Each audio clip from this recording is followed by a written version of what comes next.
Hi, this is Chetan. You're watching A Minute of Inspiration and we're talking about projection. Now, we all live in a world of projected realities.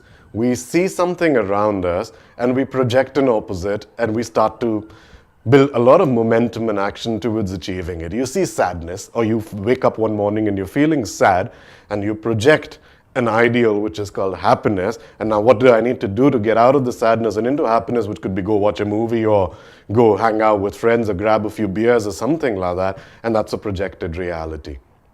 We see fear, as we were discussing in one of the earlier videos, and we project something called courage as a behavior, and we start to live the opposite. We see failure or we see dejection, and we present an opposite in our mind, which is called success and achievement, and we build action around it and we start to live it. If you examine carefully, almost 90-95% of our action happens in a projected reality and not in the sense of the actuality where we projected the reality from. For example, the reality is sadness, but the action that will happen is 95% of it will happen on things that you can do to make yourself happy, but not to deal with the sadness.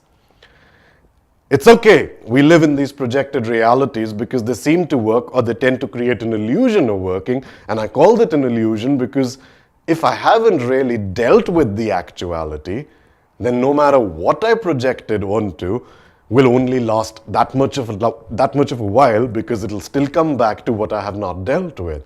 So whether you're sad or fearful or scared or anxious or depressed or dejected, whatever it is that your actuality may be, whatever the nature of that suffering may be, don't project it onto an opposite. Sit by yourself, examine it, deal with it, and by dealing with it, I mean just see through it. Because anger is not just your anger. Fear is not just your fear. Sadness is not just your sadness. It's everyone's sadness. It's a universal thing.